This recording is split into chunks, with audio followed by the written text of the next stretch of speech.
Nos yeux ne savent plus où se tourner. Vers le Liban, où les crimes de guerre israéliens se multiplient. Vers la Cisjordanie, où l'on peut mourir en allant cueillir des olives. Vers Gaza, où le génocide continue. Depuis 16 jours, la ville de Jabalia est assiégée par l'armée israélienne. 400 000 personnes sont privées d'eau, de nourriture, d'accès aux soins. Les écoles sont bombardées, les hôpitaux incendiés. Des corps calcinés, déchiquetés jonchent les rues. Une odeur de mort règne sur le nord de Gaza. L'enfer déclenché à Jabalia s'inscrit dans une stratégie génocidaire du gouvernement israélien. Qui peut encore croire à la fable d'une guerre défensive menée par Israël contre le Hamas ou le Hezbollah? L'assassinat de leur chef n'a pas arrêté Netanyahou et sa folie meurtrière.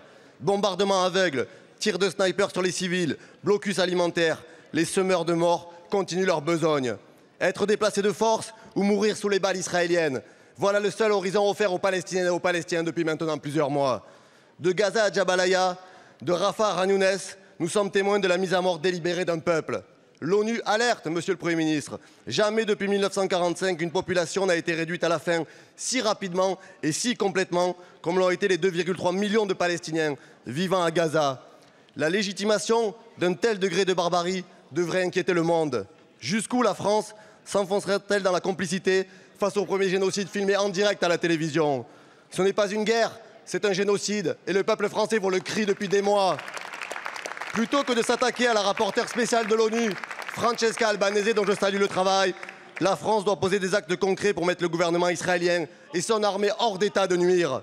L'histoire vous jugera, monsieur le Premier ministre, et personne ne dira « je ne peux pas savoir ». Quelle action concrète, monsieur le Premier ministre, quelle action concrète allez-vous prendre pour faire cesser le génocide en cours à Gaza?